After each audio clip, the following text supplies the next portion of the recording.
In this video, I want to show you the portable antenna that I made for things like parks on the air or field day or for emergency use. And there's a lot of YouTube videos showing ground-mounted verticals used for parks on the air.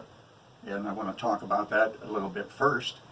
A quarter wave ground-mounted vertical has a lot of losses due to ground losses. You need a pretty good radial or counterpoise system when you're mounted at ground level, or you're going to have a lot of losses. And that's the first thing to consider. Radials, and sometimes the word counterpoise is used, are needed to act like a very conductive ground and thereby reduce ground losses to an acceptable level. Now, as many people know, QRP operators make contacts with very low power. When conditions are right, that'll happen. But are you operating QRP and don't even know it because of ground losses? And here's a graph of the feed point resistance of a ground-mounted vertical versus the ground loss. Now, most SWR meters will show the resistance as well as the reactance of your standing wave ratio. And for short coax, the standing wave ratio is not that important, because you're not going to have very much loss in the cable itself when it's short. But when the feed point resistance shows 50 ohms, the tendency is to be very happy, as we're used to searching for that optimum resistance or impedance for a dipole. But for a ground-mounted quarter wave vertical, the optimum impedance is actually 35 ohms.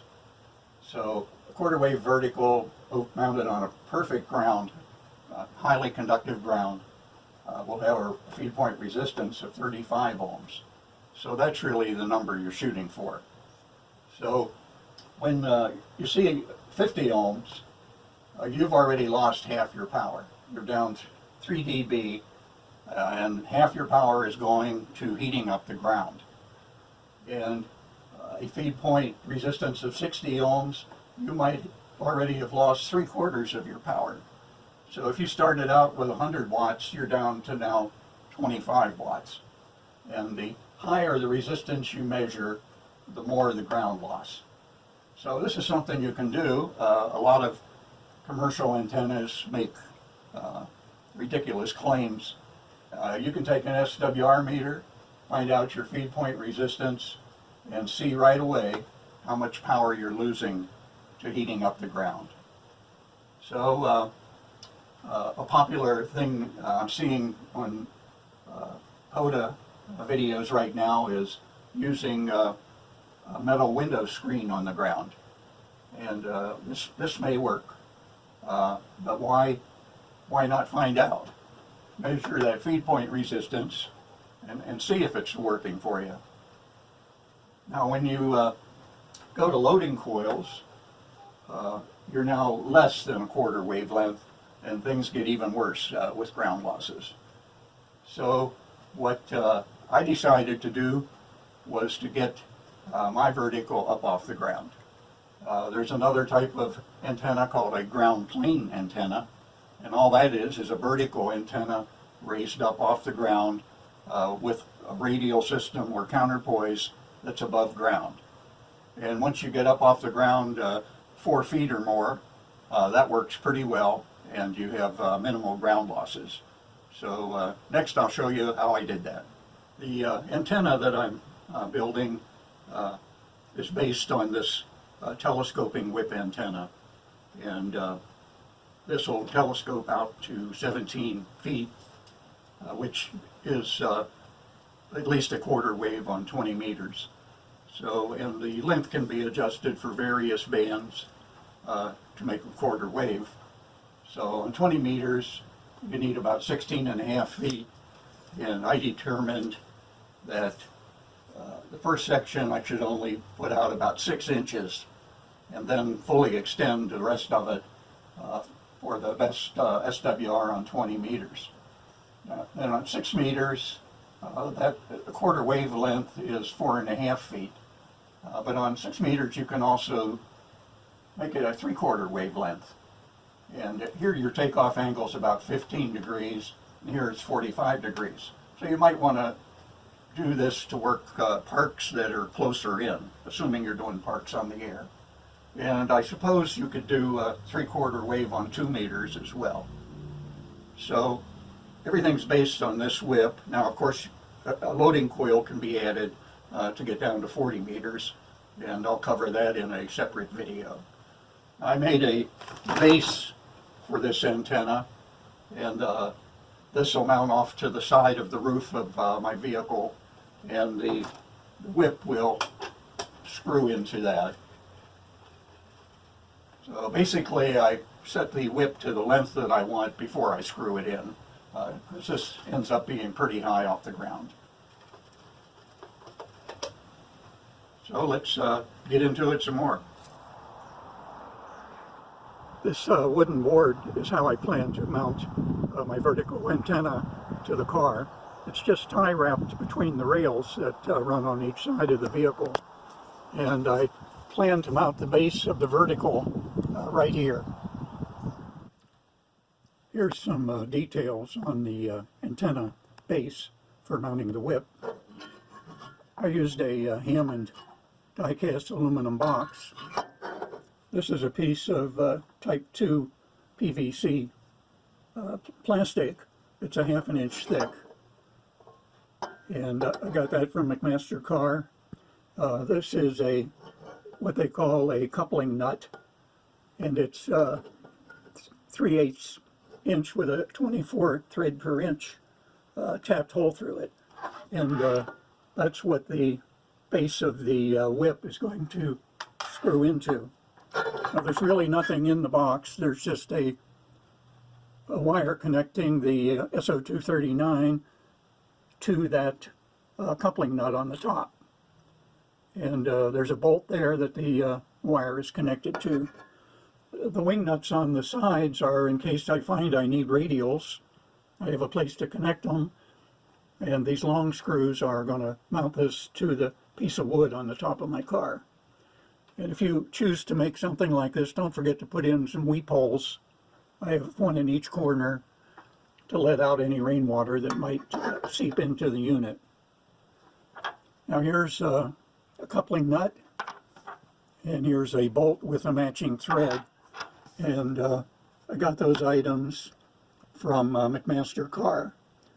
Now it'll say on the McMaster Car site that this type of PVC is not suitable for outdoor use, but all that happens is it fades. It gets much lighter in color. I've had it up in the air on antennas as insulators for years with no problems. And the box is made by Hammond. There's the number. Both Mauser and DigiKey have those. And a very handy tool to have is a step drill. And I got this one from Harbor Freight, and I used that to make the hole for the SO239 and the hole for the connection to the coupling nut. The whip itself is an MFJ 1979.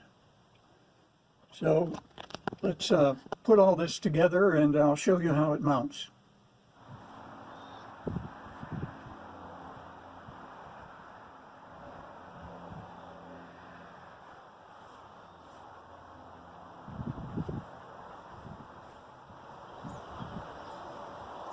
The first thing I do is extend the whip to the length that I want for whatever band I'm operating on.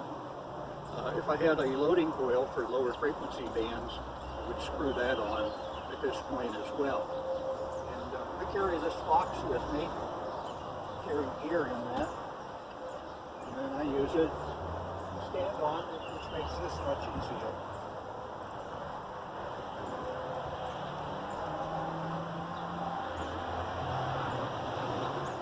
there, we're ready to go.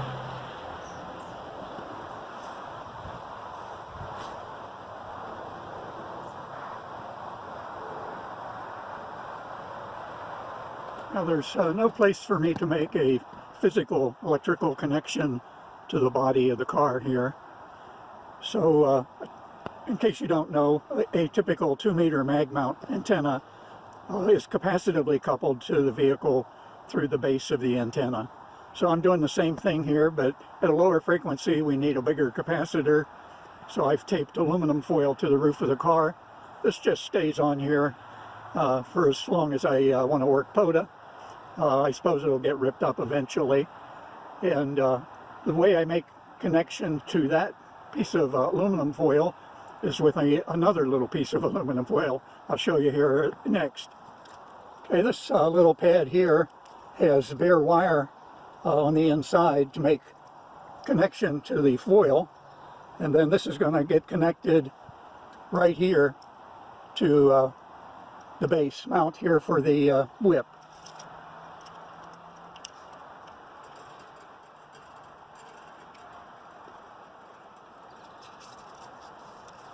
Okay, then I just hold that in place and make connection with some magnets, like so. So now this base is connected to this large capacitor. That the paint on the roof of the vehicle is the dielectric of the capacitor. So we now have a counterpoise, and as the SWR meter showed, it works pretty good. And there we got a SWR about 1.5 to 1, and it's showing about 35 ohms for the resistance. So the car body itself is making a really good counterpoise. I'm really happy with that. I'll check the other end of the band here next. Okay, at 14,350, we're about 1.6 to 1, and it's still around 35 ohms roughly. So real nice match on 20 meters, and things should get better on the higher bands. Well, there you have it. You can drastically improve the performance of your vertical antenna and at the same time simplify your setup in the field by simply getting it up off the ground.